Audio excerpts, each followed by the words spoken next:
ఈ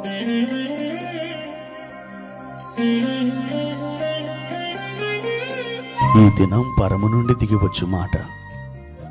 ఇది నీ జీవితానికి వెలుగుల బాట.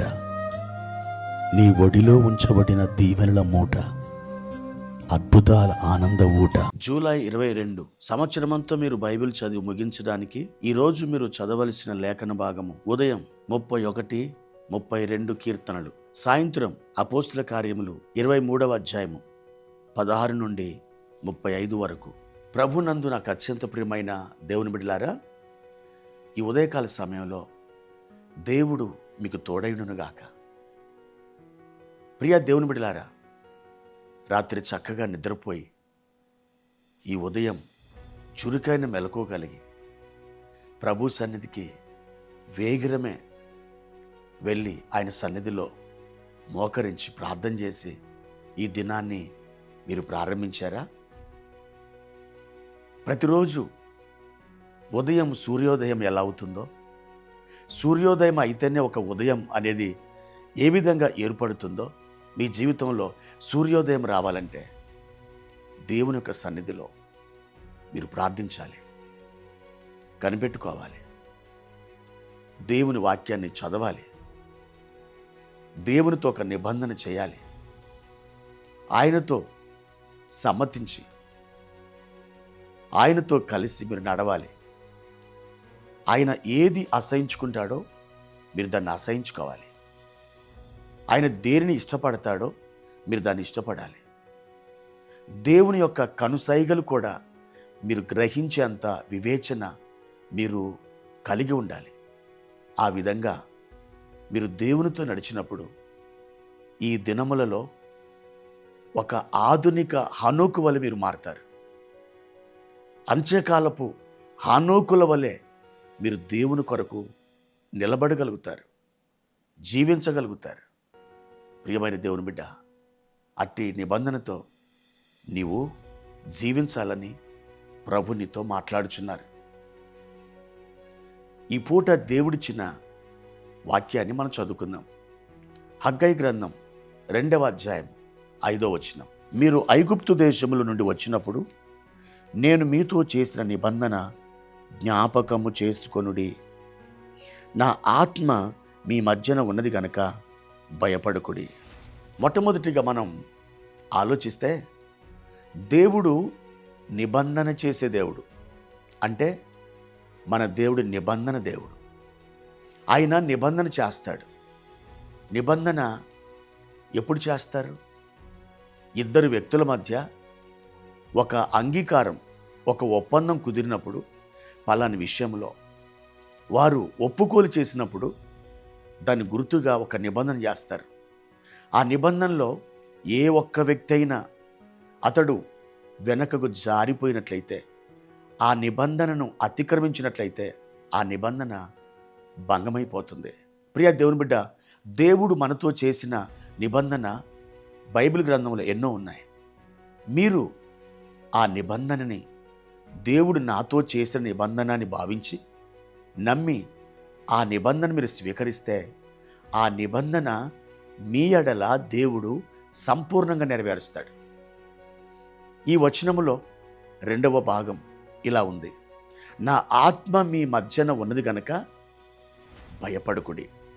దేవుని బిడ్డ, పరిశుద్ధాత్ముడు మన కొరకు ఒక ఆదరణకర్తగా ఇవ్వబడ్డాడు, ఒక బహుమానముగా ఇవ్వబడ్డాడు.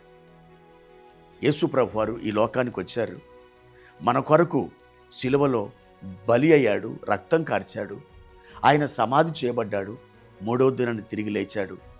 40 దినాలు ఈ భూమి మీద సంచరించి ఆయా ప్రత్యక్షతలు తన శిష్యులకిచ్చి తన్ను తాను రూఢిపరుచుకున్నాడు. ఆ తర్వాత వారిని ఆశీర్వదిస్తూ నేను మీ కొరకు ఒక ఆదరణకర్తను పంపిస్తానని పరలోకానికి వెళ్ళిపోయాడు. వారు దేవాలయంలో కనిపెట్టి ప్రార్థిస్తున్నారు. మేడగదిలో ఆ ఉదయకాలం దేవుని స్తుతిస్తున్నప్పుడు పరిశుద్ధాత్ముడు బలముగా ఆ మేడగదిలోకి దిగొచ్చాడు. ఆ రోజు నుండి ఈ రోజు వరకు పరిశుద్ధాత్ముడు ఇంకా మనతోనే ఉన్నాడు, క్రైస్తవ సంఘముతోనే ఉన్నాడు. మరల ఆయన మన విడిచి పరలోకానికి వెళ్ళలేదు, ఆయన మనతోనే ఉన్నాడు. ప్రియ దేవుని బిడ్డ, ఆయన అంటున్నాడు, నా ఆత్మ మీ మధ్యన ఉన్నది గనక మీరు భయపడొద్దు. యొఫ్తాను బలపరిచిన ఆత్మ అమ్మోనీల మీద అతనికి విజయాన్ని దయచేసింది. సంసోనుకి తోడై ఉన్నటువంటి ఆత్మ బొబ్బరించుచు వచ్చిన సింహాన్ని చీల్చివేయడానికి బలమునిచ్చింది. దావీదు మీద నిలిచిన ఆత్మ గొలియాతుని గెలవడానికి అతనికి కృపను, బలమును, ధైర్యమునిచ్చింది. ఇదిగో దేవుని ఆత్మ నీతోనే ఉన్నాడు. అవును దేవుని బిడ్డ, ఈ మాట నువ్వు నమ్మాలి. దేవుని ఆత్మ నీతోనే ఉన్నాడు. ఈ ఉదయకాలం ఈ మాటలు వింటున్న నీకు దేవుని ఆత్మ తోడై ఉన్నాడు. భీకరమైన కార్యాలు నీ కొరకు ఆయన చేయబోతున్నాడు. నీవు ఎల్లప్పుడూ ఆయన సహాయాన్ని కోరుకో. ఆయన మనస్సును అర్థం చేసుకో. ఆయన నిన్ను ఏ విధంగా ప్రేరేపిస్తాడో ఆ విధంగా నడవడానికి నీవు ఆయత్తపరుచుకో. పరిశుద్ధాత్మను దుఃఖపెట్టవద్దు, ఆయన బాధించవద్దు. ఆత్మను ఆర్పకుడి అని బైబిల్ చెప్తుంది. ఆయన సున్నితమైనటువంటి మనసు గలవాడు. ఆయన ఎన్నడూ బాధ పెట్టవద్దు. నీ మాట ద్వారా కానీ, నీ చూపు ద్వారా కానీ, నీ ప్రవర్తన ద్వారా కానీ ఆయన ఎప్పుడు బాధించవద్దు. ఆయన ఎప్పుడు నువ్వు బాధ పెట్టవద్దు. ప్రియ దేవుని బిడ్డ, దేవుని ఆత్మ నీతో ఉన్నాడు. బలమైన కార్యాలు నీకు జరగబోతున్నాయి. ఉన్నతమైన కార్యాలు దేవుడికి చేయబోతున్నాడు. ఘనమైన విజయాలు నీవు సాధించబోతున్నావు. ఇదిగో నీ పనులలో జయం పొందబోతున్నావు. నువ్వు ఎదురు చూస్తున్న కార్యాలు సంపూర్ణంగా సఫలం కాబోతున్నాయి.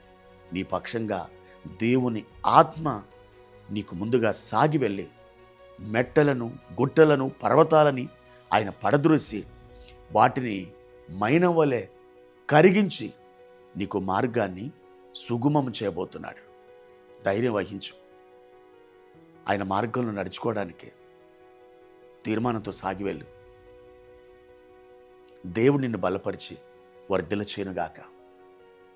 ప్రార్థన. ప్రేమ కలిగిన తండ్రి, మహోన్నతుడా, మీ ఘనమైన నామానికి స్తోత్రాలు. ఈ ఉదయకాల సమయంలో మీ ఆత్మను మాకు తోడుగా ఉంచినందుకు వందనాలు. మా నాయన, మా ప్రియులను బలపరచండి. మా ప్రియులు దేనికి భయపడుతున్నారో ఆ భయముల నుండి విడిపించండి, తప్పించండి. ఘనమైన కార్యాలు మీరు వారికి జరిగించండి. అవును తండ్రి, మీ ఆత్మ మా పక్షమున పోరాడడానికై లేచినప్పుడు అయ్యా, మీ ఆత్మను ఎవ్వరు కూడా ఎదిరించలేరు. ఏ శక్తి మీ ఆత్మను గెలవలేదు.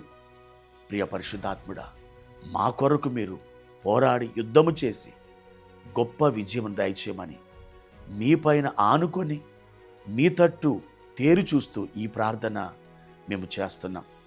మా ప్రార్థన ఆలకించిన పరిశుద్ధాత్మ తండ్రి, మీరు మా పక్షమున గొప్ప విజయం దయచేయమని యేసు నామములో ఈ ప్రార్థన అడిగి వేడుకుంటున్నాం తండ్రి. ఆమేన్.